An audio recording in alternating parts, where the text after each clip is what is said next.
VK news, राष्ट्र के नाम। Honourable member Shri Asaduddin Owaisi. Speaker sir, आपका बेहद शुक्रिया कि आपने मुझे आज बोलने का मौका दिया। सर, मैं अपनी बात का आगाज करने से पहले एक शेर पढ़ना चाहूंगा जिससे जम्मू कश्मीर की आवाम के उनके जज्बात और उनकी तकालीफ की अक्कासी इस ऐवान में हो सकेगी। शायर ने कहा कि आज वो कश्मीर है महकूम व मजबूर व फकीर, कल जिसे अहले नजर कहते थे ईरान सगीर, सिनाए अफलाक से उठी है आह सोजनाक, मर्द हक होता है जब मरूब व सुल्तान व अमीर। कह रहा है दास्तान बयादारी आयाम की, कोह के दामन में वो गम खाने दे खाने पीर। और किसी और जगह पर एक शायर ने अच्छा कहा कि घात में सयाद, पहलू में है खटकता तीर का, एक पहलू ये भी है कश्मीर की तस्वीर का। सर, मैं यहां पर ये बात साफ और वाज़ेह तौर पर कहना चाहूंगा कि एक आरटीआई के एप्लीकेशन में यह कहा गया जवाब में कि 30 साल में 1724 मिलिटेंट्स को हुकूमत और फौज ने, पुलिस ने उनको मारा, मिलिटेंट्स को, यह उनकी मौत हुई, जिसमें से सिर्फ 89 कश्मीरी पंडित का कत्ल हुआ। और सर 30 साल में एक ही आदमी का। एक minute. Honorable members, if the House agrees, then the time of the House may be extended up to disposal of financial business of Jammu and Kashmir. Thank you. Please continue. और sir, हैरत की बात यह है कि कश्मीरी पंडित के ताल्लुक से बड़े गम और आंसू बहाए जाते हैं, मगर 30 साल में एक ही आदमी को कोर्ट ने उसको सजा दी।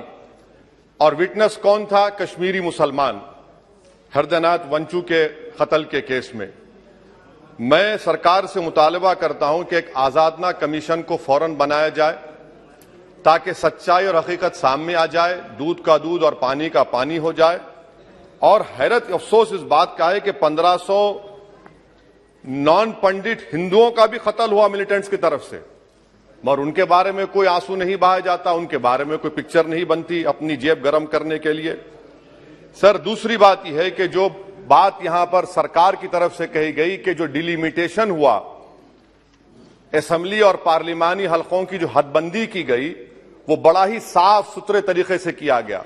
कितना साफ सुथरा था देखिए सर, अनंतनाग को उन्होंने मिला दिया पूंछ और राजौरी से, इतना साफ सुथरा था कि साउथ कश्मीर एक ऐसा इलाका है जो कंप्लीट एथनिकली कश्मीरी है, वहां से आप उसको मिला दिए पूंछ और राजौरी में। अगर दिसंबर में इंतखाबात होंगे तो मुगल रोड तो बंद होगी, तो किसी को आना है तो डोडा, उधमपुर, जम्मू, पूंछ से उसको आना पड़ेगा। कितने डिस्ट्रिक्ट क्रॉस करेंगे? यह आपका साफ सुथरा मुजाहरा है। तीसरी बात यह है कि सर, मैं मोहतरमा फाइनेंस मिनिस्टर साहिबा जब जवाब देंगे, वो उस ऐवान के जरिए पूरे मुल्क को बता दें कि आपने दफा 370 को, आर्टिकल 370 को हटाने के बाद आपने कहा था कि हर मर्ज का इलाज हो जाएगा। मर्ज का इलाज नहीं हुआ, मर्ज बढ़ गया। जो मर्ज नहीं था पहले, वो मर्ज बढ़ चुका है।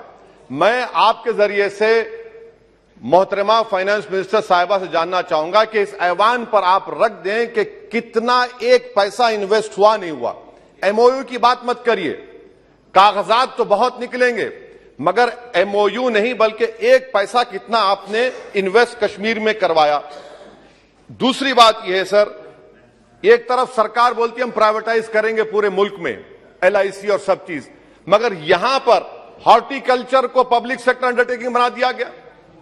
जो कश्मीरी अपना सेब बेचता था, आप उसको कह रहे हैं नहीं अब हम पीएसयू बना दिए। यह आपका साफ सुथरा और आपकी राह दिखाता है। पावर आपका बरखी का, आपने उसको सेंट्रल पीएसयू से जोड़ दिया। तीसरी बात यह सर, आपकी इकोनॉमिक पॉलिसी है क्या फिर कश्मीर के लिए? यहां पर एक पॉलिसी, वहां पर एक पॉलिसी, कौन सी कंटिन्यूएशन है? आप तो यहां पर एक अपना रहे हैं, वहां पर अलग लोग अपना रहे हैं, इसमें कोई इंटीग्रेशन नहीं है। सर, फार्मा ट्रेडर्स पर दावे हो गए, रेट पड़ गया, जो सप्लायर्स है उन पर रेट पड़ गया, टोल पोस्ट खत्म कर दिया आपने, 114 राइस मिल बंद करने के दहाने पर आ गए। इसका जवाब नहीं है सही है गलत है। अच्छा सर, फिर आप देखिए कि एक और बात मैं आपके गोशे गुजार करना चाह रहा हूं कि इकोनॉमिक डिपेंडेंस आप इतना कर दे रहे कश्मीरियों के ऊपर, यानी आप कल ये बताएंगे, मैं खत्म कर रहा हूं सर, कल आप ये बताएंगे कि नहीं हमने तो इतना पैसा दिया था। सर, कि आप ये इकोनॉमिक पॉलिसी क्या है आपकी? और अनएम्प्लॉयमेंट कितना है सर कश्मीर में आज? अनएम्प्लॉयमेंट सर आज कश्मीर में 7.2% है। ऑल इंडिया पूरे भारत में ज्यादा अनएम्प्लॉयमेंट है, तो 370 निकाल के आपने क्या किया सर? अनएम्प्लॉयमेंट वहां और बढ़ गया। अच्छा सर, ये और एक बात आपसे कर रहा हूं, JKIDC सर, ये JKIDC ऐसा आपने एक शैतान को बना दिया आपने, वहां पर एक शैतान को क्रिएट कर दिया आपने JKIDC को, और जमीन किसी की भी ली जा सकती है, पुलिस साथ रहेगी और उसके फैसले को कोर्ट में चैलेंज नहीं किया जाएगा। ये जमहूरियत है ना, जमहूरियत में गलत फैसलों को कोर्ट में चैलेंज करेंगे, माने जमीन किसकी भी ले लेंगे, पुलिस का ऑफिसर साथ देंगे। तो इसीलिए सर हम ये कहना चाह रहे हैं कि हर एतबार से आपने वहां पर कोई गलत पॉलिसी की, और अखलाकी तौर पर, आईनी तौर पर कन्वेंशन जो है, ये बजट को यहां नहीं डिबेट करना चाहिए। इस बजट को तो वहां के मुंतखब शुदा अवामी नुमाइंदों को बहस करनी चाहिए। यहां पार्लियामेंट में बैठकर हम एक जम्मू का, कश्मीर का कैसे बजट पास करेंगे? तो गैर अखलाकी बात है, कन्वेंशन के खिलाफ है, और इसको बताता है कि आपका मंशा और मकसद क्या है, कि आप यहां पर कठपुतली की तरह कंट्रोल करना चाह रहे हैं। और क्या कश्मीर में मिलिटेंट्स एक्टिविटी नहीं, लोग नहीं मर रहे वहां पर, सिविलियन कैजुअलिटीज नहीं हो रही, बराबर हो रही है वहां पर। तो इसीलिए सर हम आपसे अपील कर रहे कि आप इन हालात को, खत्म कर रहा हूं सर, इन हालात को देखिए। और कश्मीर की जामा मस्जिद को क्यों नहीं खोलते सर? आप खोलिए ना जामा मस्जिद को, आने दीजिए। आपने जर्नलिस्ट फहाद शाह को पकड़ लिया, क्यों पकड़ा आपने? एक नहीं दो यूएपीए केसेस लगा दिए। आप बोलते हैं हम दिल और दिमाग को जीतना चाहते हैं। कहां दिल और दिमाग को जीत रहे हैं आप तो वहां पर अपने जोर और जबर की बुनियाद पर जमहूरी तरीके से जो आवाजें उठ रही हैं उनको दबा रहे हैं आप। मैं इसकी मजम्मत करता हूं सर, और मैं इस बजट के खिलाफ अपने खड़ा हूं। बोलने के लिए आपका बेहद शुक्रिया। Thank you, honorable members. Sri N.K. Prime Minister.